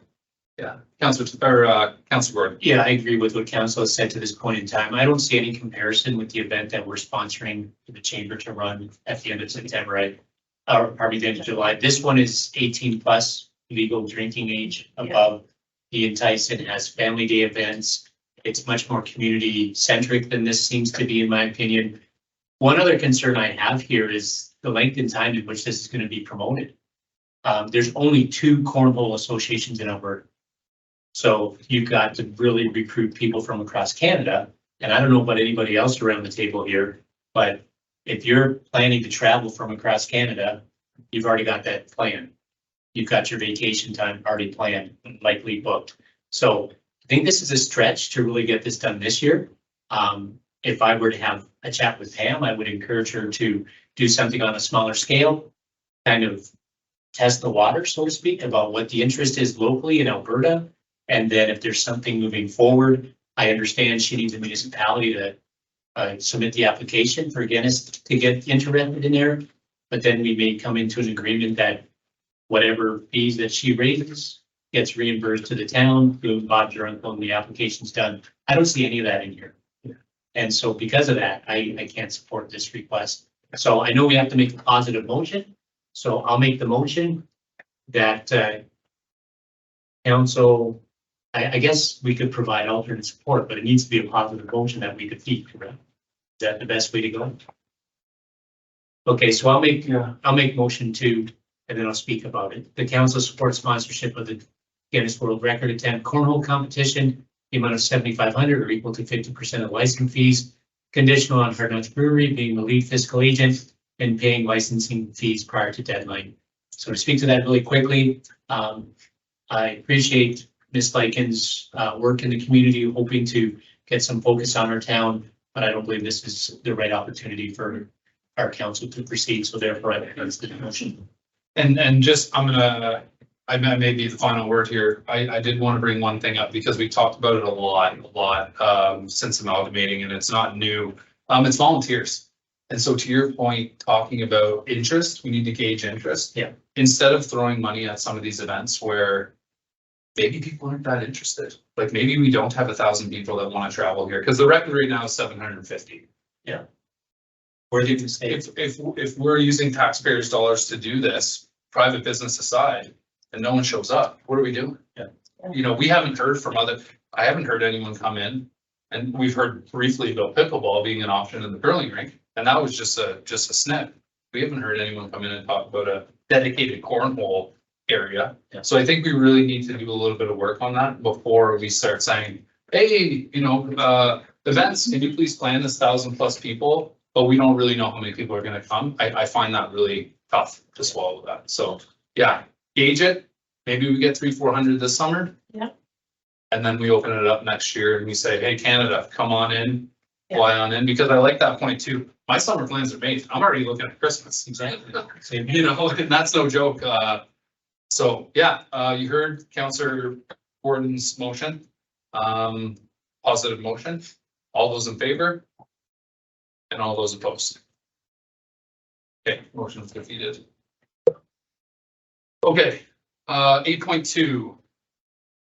Amendment to boundary of the natural park area. We read it here. Yes.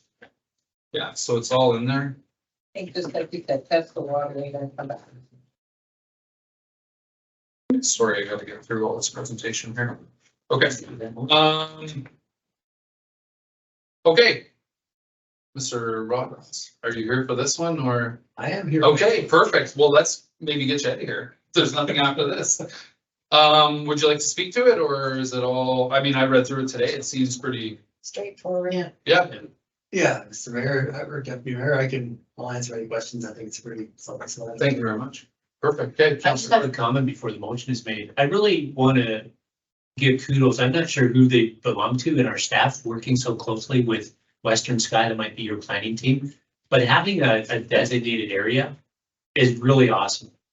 And making sure that Western Sky approaching us, having that groundwork done before they even came to council, made it so much easier to support them. And I really love having this designated area. It's pretty cool.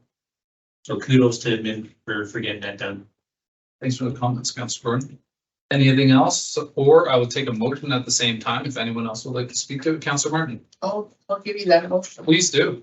The council includes the portion of the lands owned by the town of Diamond Valley that are legally described in certificate of title number 091040707 that lie north of the back channel of the Sheep River in the National Area Park that was established in resolution 23.005.17.13 and named Gray Park in resolution 23.05.17.4. Needs to pick the good one, Council.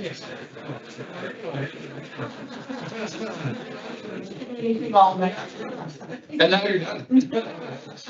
Okay, nobody wants to speak to it? All those in favor? And we thank you, Mr. Ross, for sticking around. Here for one more. Yeah. Okay, all right, let's go then. Okay. Okay, let's move on to the subdivision extension. Again, another straightforward one here. It seems, in the material that we got, just looking for some extra time to work through some of the hurdles and understanding that they continue to be active in achieving some of those hurdles, getting over them, I assume. Okay. That's correct, yeah, they are, working through some of that red tape. Okay, fair enough. Appreciate that. Does anyone have questions about this one, or would someone like to give me a motion to allow the subdivision extension? Where exactly is this, Rod? That's an answer. I'm looking at this map, but I'm, And if 16 pass. oh, hey, never mind. You know, now? Yeah. Okay. That's funny. I do have a quick question and perhaps we can't go deep, but when it comes to extensions, like in the past, we've had extensions and it just seems to be ongoing and ongoing and ongoing and in other developments, not this property specifically. What are some common elements that lead to an extension in your experience? I know we can't go into the details as to why this is being requested as far as the specifics, but what are some common reasons extensions may happen because I get asked in the community regularly, how come that land's not getting developed and they got another extension? So it'd be kind of nice to know what some common reasons are why we would want to be granting extensions. Right. Please do, Chair. Generally, the approach is to grant an extension if they're actively making an effort to fulfill the conditions of the approval. Okay. So yeah, generally, you know, if they're working at it, they need more time, then you grant the request. Reasons not to grant an extension, even if they don't make an effort to fulfill the conditions, you might still grant them more time. Maybe they have, you know, financial reasons or whatever that are preventing them from working at it. A reason to refuse the approval would be, or refuse the extension would be if the policy context has changed. So an approval was granted under you know, a plan, and then revisions were made subsequent to that plan that makes that approval no longer, maybe not quite what you want. So municipality could refuse a refusal if there were, if the approval were dependent on certain capital investments by the town that were assumed to be made, that a future council decides that it wasn't going to be making, and changing the context of the what would, it changes the context of what might be required of that development. The town might want to not grant the extension because it's changed its decisions around what it's going to invest in terms of what infrastructure. So that approval might no longer be suitable. Those are two situations that would make a way. In preparing this, I did look up the planning law book, and I did read up a bit on it. The practice was to grant approvals upon request for the longest time. And then municipalities have started not granting the request based on some of the reasons that I outlined, basically policy change and maybe some infrastructure issues that come to light after it's been granted. Just a quick follow-up. So there could be potential subjectivity if, you know, an extension keeps getting granted and, oh yeah, we're gonna develop, but that never happens. So even though maybe some of these conditions haven't changed so much, but it seems like we no longer are working in good faith. I'm not saying with this developer, but that has happened in the last 5 years when I've been on council, where it's been a question about, are you really ever going to really develop? So there's to me, it sounds like there's a little bit of subjectivity when we're dealing with some developers who keep asking extensions, because as you said prior, it seemed to be in the past, yeah, we'll grant an extension no matter what. And it almost seems like land banking is happening, where they're hoping that their property will increase in value before they ever put a shovel in the ground. So I'm just mulling over some thoughts about how we can best serve our community to make sure that development takes place and land banking doesn't happen in the future. But that's an interesting piece. Thanks for the update. Okay. Motion? Gonna give it to me? Sure, why not? The council grant an extension of the approval of subdivision application number 0125 Sierra Delta to May 19th, 2024. Okay. That's a Sierra and not a Fox. Sierra, yeah. Yeah, it's an S. Okay. Yeah. Yeah, and just along those lines, Councillor Gordon, we had a developer come to us before amalgamation. It may have been late last fall, and they asked for an extension. And it was a big development here in town, which has since started. And we granted the extension. I thought, man, we're gonna have to wait a whole year now for that to start. And like 2 months after they started. That's sometimes all we need, right? Yeah, it was just a simple from their point of view, but from our point of view, it was like, wow, man, it's a, pretty big development. We'd like to see this get going. So you never know. Yeah. Maybe next week or next month, we start seeing some activity. But you heard the motion. Any other comments? All those in favor? Perfect. Thank you. Extension granted. Okay. 8.4. Committee of the Whole, electronic meetings. Yeah, thank you, Ross, for sticking around and letting us know. Okay, again, it's right here. This is something that that has been asked about. If there's questions, comments, let's have it, or let's take a motion.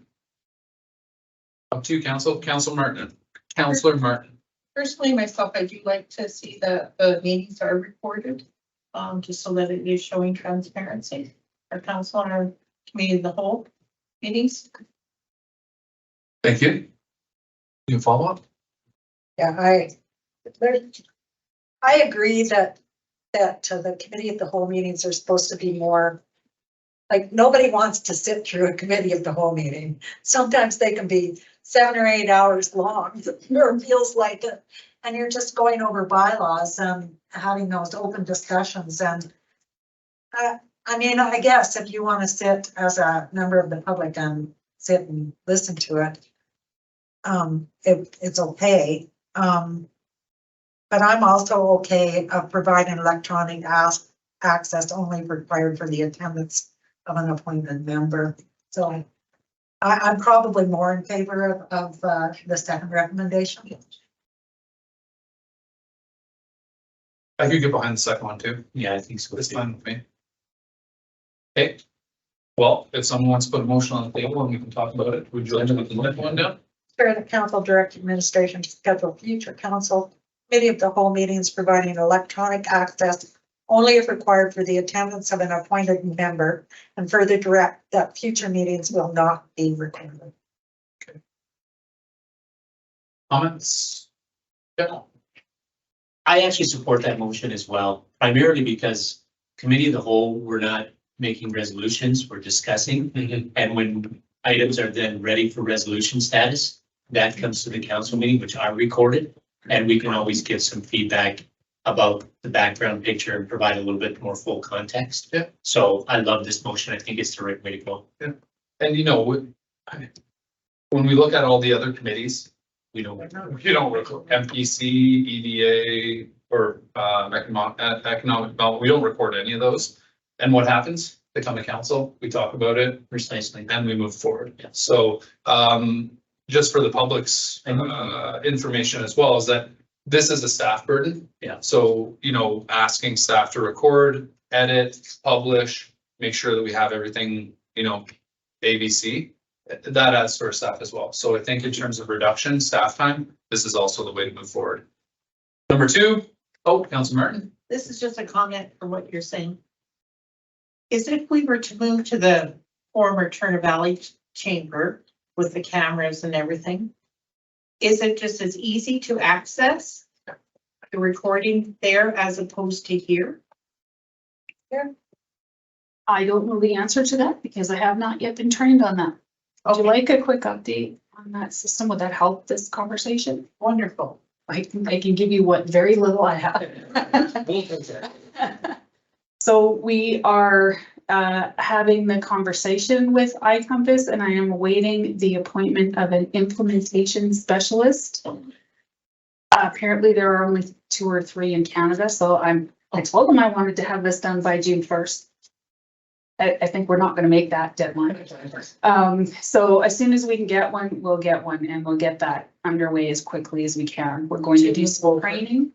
Yes, yes. So there's no staff left who really are comfortable with that system. So we're gonna train quite a few of us, including some of the committee folks, who are considering using the system for their agendas and minutes as well. So we'll make that broad, and then there's coverage for absences and all that other fun stuff. So we'll keep that going.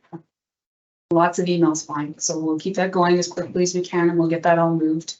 I'm also having some other conversations about other technology and other software packages and options. So we'll work on those as they come available.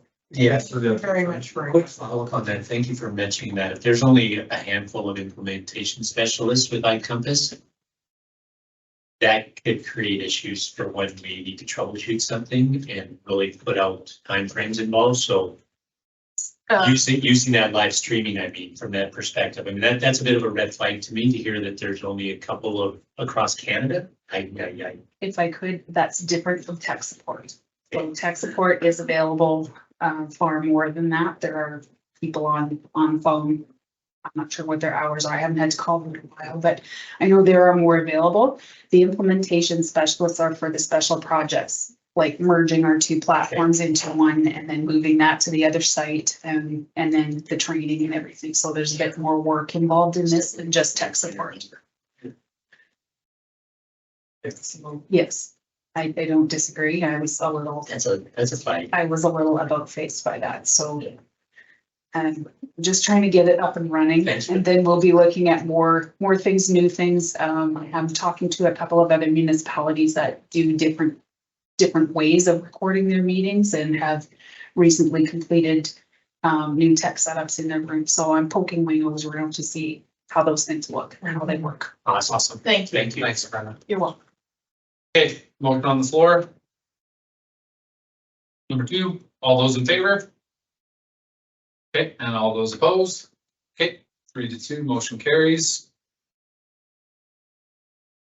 Okay, 8.5. Extremely straightforward. Council, I need 2 motions.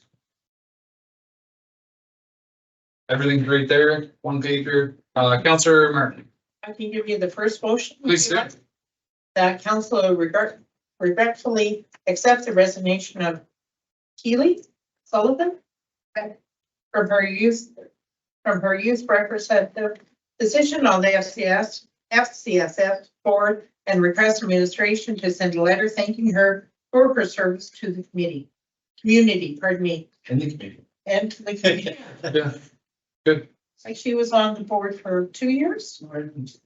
Is that right? Yeah, I think 2 years Yeah. So that's great. on the Diamond board.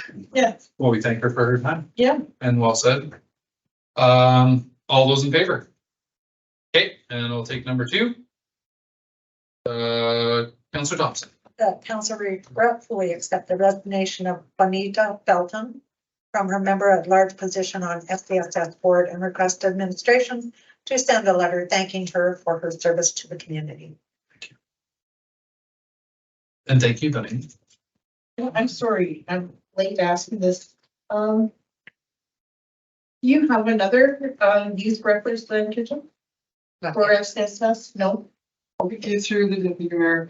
No, at the moment we do not. In the terms of reference, it's saying May, it says May, so it's not obligated, although we certainly would love to recruit one. Yeah. It's just a bad time of year as well, because schools and stuff. Yeah. Okay. Yeah. But we will definitely go to feelers for recruiting. Thank you. Thank you for that. Okay, all those in favor? Wonderful. Okay.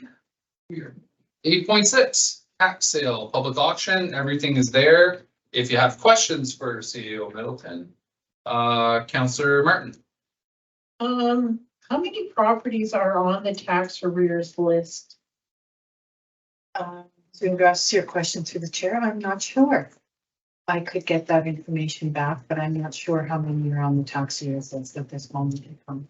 And does administration foresee any of those that are on the tax arrears list going up for public auction? Like they have to, like we haven't had any for a while.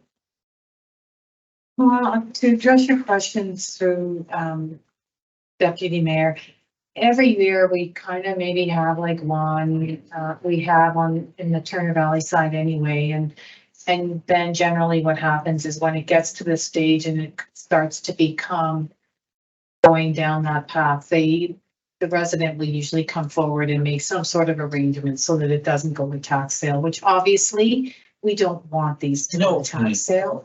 So we will encourage the residents to work with administration and tax services, the organization that we work with, the third party, to have a contract and develop some sort of agreement so that we do not get to this stage. But we are obligated under the MGA to follow the rules as stated, and so we do have these two properties that are in meeting that criteria to go for tax sale. Okay. So Hazel, Black Diamond side has historically had one the last 5 years, at least one every year for tax sale. And I just assumed Turner Valley side would be a similar situation, so I wasn't surprised to see two. One on either side, yeah. And it's never gone to auction, and it's always sorted itself as yeah. It's sorted. Yeah, they just need a. Okay. Okay. ABC, I need, I'll give you an A. okay, perfect, thank you. So we're gonna look at the proposed resolution option 1, the council approves the terms and conditions of the sale for the 2023 public auction as presented. Thank you, sir. Questions, comments? All those in favor? Councillor Thompson. Council established the reserve bids for two properties being offered at the 2023 public auction at $333,500 per roll number 623250 and $554,600 for roll number 132010. Thank you kindly. Questions, comments? All those in favor? Okay, and I'll take C from somebody, please. The council approves the addition of all tax recovery costs being applied to the relevant roll number pursuant to 5531 of the entity. Appreciate it. Final call. All those in favor? Awesome. Thanks, everybody. Wonderful. Okay. Okay,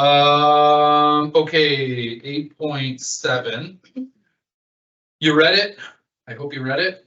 I read it today. Very unfortunate circumstance.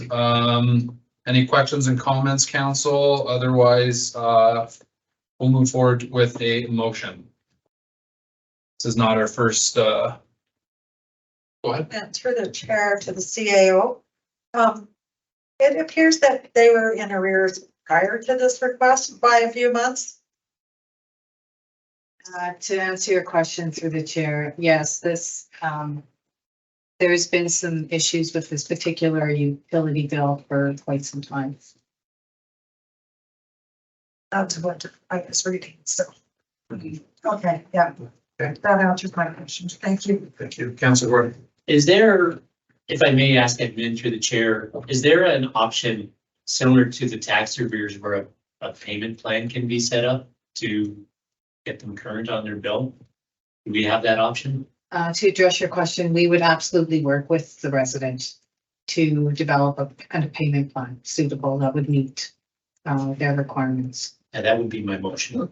Number 3 with like Yeah. direct. That to direct administration to meet with the resident and work out a payment structure. Would it be fair to say that there would not be a reduction in that reduction. motion? That's all. I just want to be clear. No, we've got the danger precedent. No, I hear you 100%. Yeah, we've Yeah, we've dealt We with dealt local with this on businesses. both sides of the river, I think. Yeah, and local business more recently. Yeah.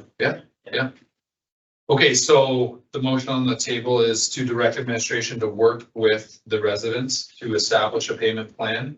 That there would be no reduction. Without a reduction. Yeah. Okay. Thank you, Councillor Ford. Council? All those in favor? I think it's fair. Okay, and yeah, it is tough, and for those watching, council understands that there are certain hardships that our residents go through. But to make sure that there is equity and fairness among all residents, it's difficult to allow a variance of any magnitude where it would seem preferential or unbiased or, yeah. So for the sake of not being prejudiced, unfortunately, that's where we land.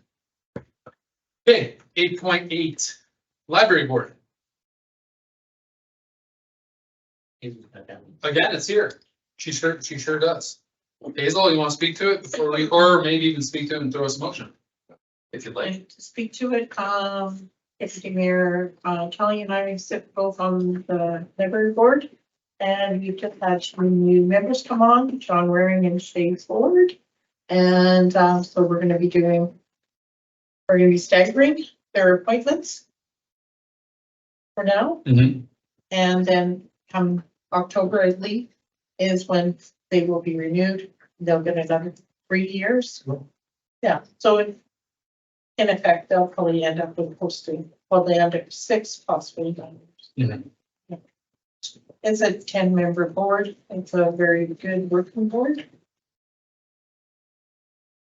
Okay. Someone like to give me a motion? Would you like to give us that? Councilor I Ryan? sure can. Okay.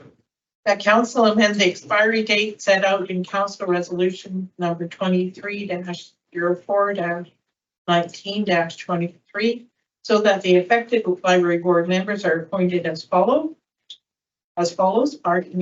effective April 19th, 2023. Andy Lees, Wendy Portis, John Waring and Shay Ford are appointed to the Town of Diamond Valley Library Board for a term expiring on October 31st, 2024. Gracias. Council, you heard it. Any questions? Come and talk to Hazel and I. Other than that, all those in favor? Aye. Okay, perfect. Well said, well done. Okay, let's move on to number 10, committee/board correspondence and minutes. They are there. It's just a library. They're there for you, Councilor Martin. The audit was completed by Phil Cadron, and the library is in good financial standings. And podcasting is almost complete and should be available for public use in the next few weeks. Thanks for the update. It is. So, there's. See you. May I ask a question through the chair? Can someone from the library provide me a copy of the audited statements? Oh, sure. If they don't mind. Deputy Mayor and I have a meeting tomorrow night and we can ask them. Okay, thank you. Okay, audited statements, perfect. Great question. Thanks, Corinne. Okay, council, I believe we'll make a motion to accept this as information. If I could get that motion, Give you that motion. I appreciate that. Thank you for the motion. All those in favor to accept the library board committee minutes as information? Thank you again. Okay. At this time, I'm gonna take a motion to go on. Do you guys want to roll on? We do recess. You want to recess 5 minutes? Yeah. Yes. Okay, we'll take a 5 minute. At that time, we'll come back, take a motion to go into close. Very brief very brief closed session, and then we'll adjourn. So at 8:30, we'll take a 5 minute break. 8:35, we'll be back. We'll have everybody out of here before 9 o'clock. 37, I'm gonna call the meeting back to order. And at this time, I'll take a motion to go into close. Councillor Gordon gives me that motion. All in favor to go into close? Okay, carried unanimously. And we're just gonna give Vernon a minute here. Councillor Floydberg gives me the motion to come out of close. All those in favor? Okay. And are we back on live? Okay, I will take a motion from Councillor Thompson. That, the Parks, Paths and Recreation Advisory Committee, Do the same thing. appointments be brought back to the organizational meeting of council in October for review of the committee and potential, what do you call it? Because we have I to just say review of the committee. review the committee, yeah, We'll talk about the details later. yeah. Yeah, well said. Because it's in a bylaw, so we'll either have to rescind the, or amend the bylaw or bring up the committee. Okay, motion on table. All those in favor? Okay, that's carried unanimously. And if there are no comments, questions, concerns, nothing else at this time, I'm going to adjourn the meeting at 8:51. Right.